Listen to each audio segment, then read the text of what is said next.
those of you new to the channel, hi, be forewarned, I'm a very cynical person. Those of you returning, you ever had one of those days where you're trying to work on a project, but the more you get into it, you feel like it's the same as pulling teeth because you're in a never-ending battle with your perfectionist tendencies consistently making you think you have no skills in anything, and that you know full well that any and all compliments you receive to the contrary will just make you dig deeper into that belief that you objectively suck because of a backfire effect. Being an artist is a nightmare! So let's talk about Bluey, shall we? I've already made a few videos about Bluey and how the show demonstrates how children learn and navigate learning the facts of life through imaginative play. In spite of being a show made suitable for preschool children, the show covers many serious issues like coming to terms with aging, separation anxiety, infertility, premature birth, and insecurity, just to name a few. For me personally, the show helped me through my grief after I lost my sister, something I will forever be grateful to the show for. It actually managed to make me laugh during a time I never thought I'd be able to do again. I do also believe that art is strongly therapeutic, and I like that Bluey uses drawing from the perspective of a child to demonstrate deeper psychological themes. Themes like perfectionism, like in this episode, aptly named Perfect. But what also crossed my mind after watching this episode was, how dare they write an episode about me without my permission? Oh no, I formed an emotional connection to Bluey or something. That was your plan all along, wasn't it? How dare you make me feel emotion? It's one of the reasons Bluey is so damn good. It's relatable, respectful, well written, and well balanced. In spite of sometimes returning to the same themes, they come back to them from a different perspective or a different way. The animation is also incredibly good quality, and the art style gives the show a universally unique charm. But would I go as far to say the show is perfect? Yes. Yes, I would. End of video. Like and subscribe and all that crap that the algorithm forces us to say. All joking aside for a moment here, before we go further, I want to preface this video by saying that I'm obviously not a qualified therapist or a psychiatrist, so please don't take my words as absolute. This is all coming from my own personal experiences, as well as my own research coping with perfectionism, might it be from pressure on myself or being put under pressure by other people, and seeing examples of perfectionism within the show itself. I do hope though that the video will encourage you to seek out professional help if you need it, and have conversations with others who may also struggle with these issues. I think the reason many people believe that Bluey is a perfect show is that in spite of the heavy themes, the show also has low stakes and takes a gentle and often funny approach to topics most other shows for this age group avoid altogether. The low stakes makes the show feel safe, with conflicts being solved quickly but realistically as well, and manages to not only hold interest but also keep the audience invested. It's impressive how much this show fits into every episode, with each one only barely being 7 minutes long, with the exception of The Sign. I wouldn't call Bluey perfect, but rather I'd call it quintessential. And yeah, for those pedantic people out there watching right now, yeah, that is a synonym for the word perfect, so maybe it's better to refer to Bluey as the ultimate animated cartoon! Or as Mary Sue would say, the best cartoon ever! One of the main reasons the show is so successful and considered close to perfect, I mean the ultimate animated cartoon! Don't you mean the best cartoon ever? Wait a second, I need a reverb too. The best cartoon ever! Perfect. Ha! But yeah, Bluey is considered to be close to perfect for its depiction of a positive father figure, which, let's face it, is sadly a rare occurrence in animation. I am looking at you, Peppa Pig's dad. At least Bandit has a name. And let's not forget a winning personality. Bandit is patient, sarcastic, but also sympathetic and a little bit silly. He's also shown to be emotionally intelligent. He appeals to adults as much as he does to children. And yeah, he makes mistakes, but he owns them. Like in this episode when he accidentally hurts Bluey when playing with her. Showing an ideal, good father figure can have flaws without making him a bad parent. I also appreciate the fact that Bandit's job is an archaeologist, and there are references to Indiana Jones threaded throughout the show, some more subtle than others. No ticket. Tickets, please. Boss. no ticket. Ah yes, this is exactly what people expect to see in a video about Bluey.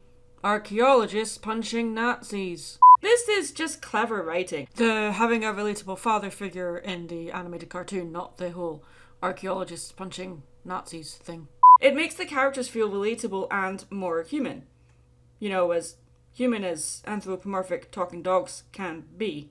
So of course, when Bluey wants to make Bandit a card for Father's Day in the episode Perfect, she struggles with conveying how she feels about her dad, wanting to make the perfect card. I'm gonna draw the perfect picture of me and Dad. But is frustrated with her drawing abilities and her inability to focus on just one idea. I think all artists can relate to this. Her mother Chili and her sister Bingo try to give her advice and feedback, but no matter what they say, Bluey is still frustrated and dissatisfied with anything she creates, saying it's just not perfect enough. It's just not perfect enough. Bluey is showing signs of having perfectionism, a personality trait that is often seen in people with obsessive-compulsive personality disorder as well as RSD, rejection-sensitive dysphoria, a condition that causes people to have extreme emotional reactions to rejection. Perfectionism can become a comfortable habit, but isn't really a disorder per se, but more of an indispensable ritual. Bluey is afraid of failure, or afraid of making a mistake, but I don't think I'd go as far as to say she has RSD here. I don't think she has a fear of rejection, but she does show signs of being afraid of failure, or atikiphobia, because stress and anxiety build up when you don't meet the high standards you set for yourself. You may also become depressed. Perfectionism can leave you overwhelmed by doubt and indecision, and make it difficult to bring any task to a conclusion. We see this demonstrated in this episode when Bluey starts making her card from scratch over and over. I know this is something I struggle with anytime I have a video to finish or a commission to complete. Sometimes the perfectionist in me can cause me to want to scrap the idea entirely. Though this episode doesn't go as far as to show Bluey abandoning making the card altogether, she does show signs of self-destructionism. This is when negative habits can undermine your efforts, causing you to dismiss any improvements or progress you make on a project. Some people can be considered emotional perfectionists, meaning they hide these feelings of anxiety and depression. Perfectionism can cause creative block, as starting projects from scratch over and over, or having too many projects going at once, means making progress on them can be slow and can result in burnout. Bluey may only be making one thing, but she starts over several times and compares a new project with an old one that she thinks isn't getting the recognition it deserves. How about just standing there with your arms out? Exactly like this one. No, it has to be better than that.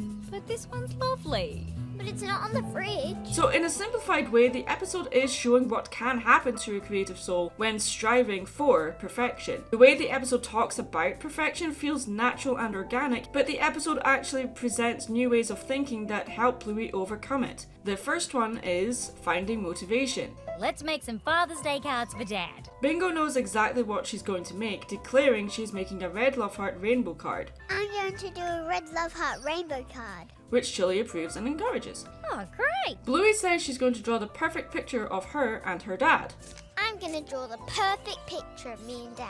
but she doesn't go into the specifics of what she wants. She simply wants it to be perfect, and that Bandit will put it straight on the fridge. This is going to be so perfect, Dad will stick it straight on the fridge. The obvious motivation here is that it's Father's Day and her sister Bingo are making Father's Day cards. The motivation is easy to find. The card serves a purpose. Therefore, the motivation is right there, along with the support from her mother and her sister. Number 2 is gathering inspiration. Talking about the various times their dad made them laugh, or talking about their favourite games he plays with them does inspire Bluey with more ideas, but she struggles to execute them into one drawing. Finding focus while gathering inspiration can prove rather difficult. Number 3, isolate your inner critic.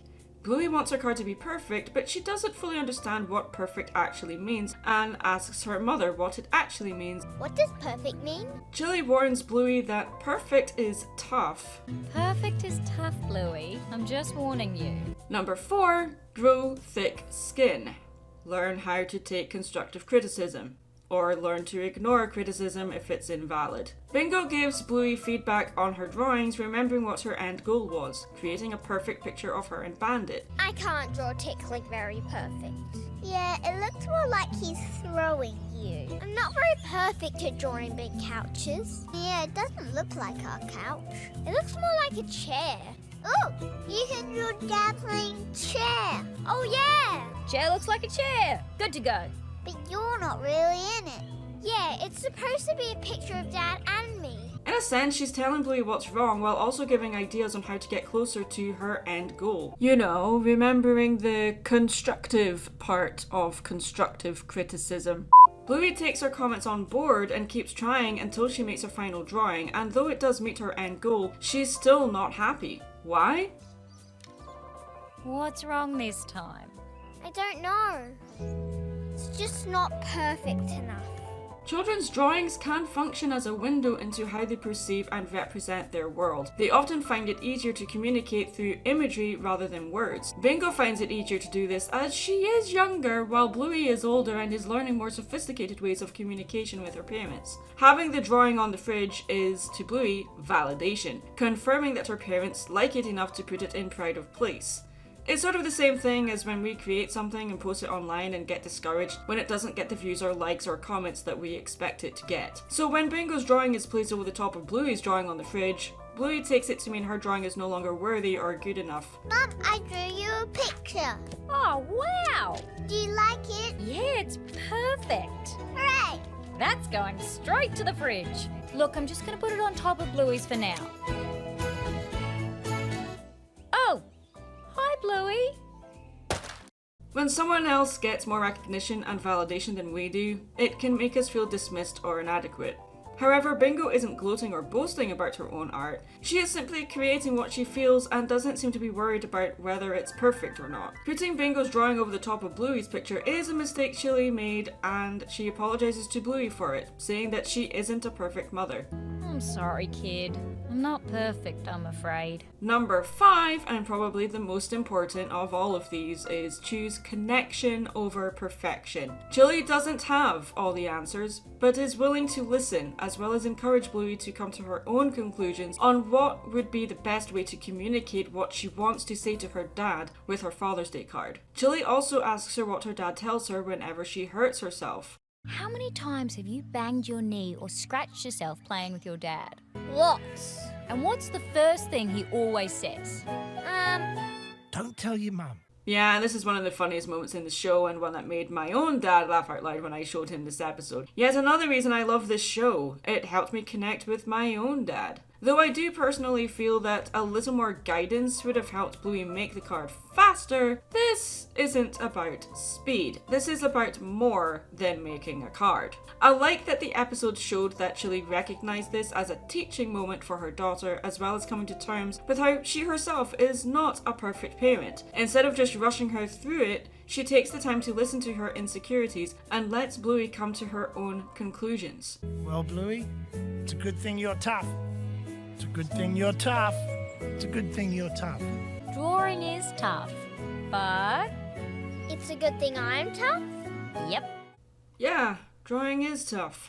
Creativity is also incredibly tough. But if this episode teaches us anything, if we work hard at something, grow thick skin, accept our limits and our imperfections, and connect with those around us that we love, we can create long-lasting memories and also create beautiful things that represent our love for them. And what could be more perfect than that? I'm Mad Munchkin. Stay creative.